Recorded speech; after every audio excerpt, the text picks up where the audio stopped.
was born out of wedlock. My parents weren't married. And I said, Mom, did something happen like around the time of my birth or before? And she said, I can't tell you. You're gonna hate me. And my mom and me are very close. I love my mom. So I said, Mom, I would never hate you. Like, I would never hate you. And she shared that before her and my dad were married. He already had 2 kids at the time. There was some pressure from him to have an abortion.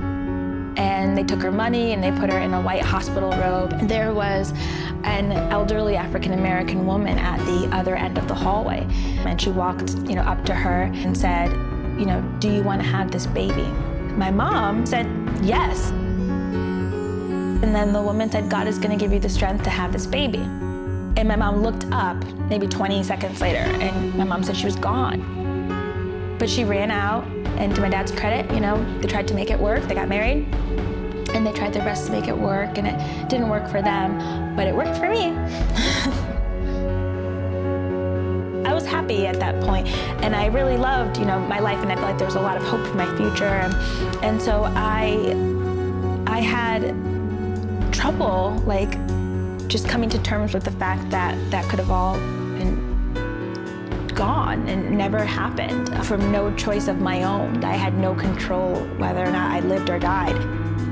This is very personal. Up to that point, abortion was not something that was really on my radar.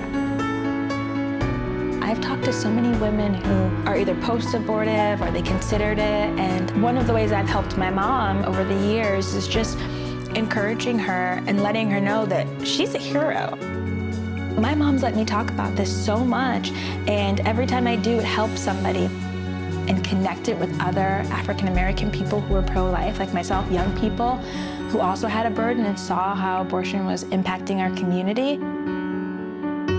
Whether you're pro-choice or pro-life, let's agree, let's look at the numbers, and I'm sure that you don't think it's a good thing that abortion is the #1 cause of death in the African-American community.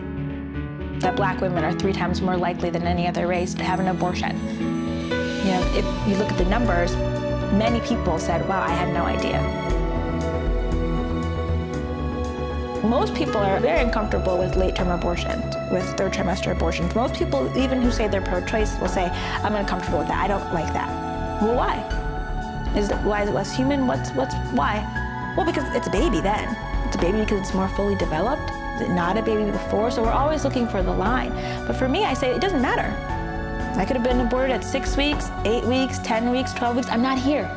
That's the point.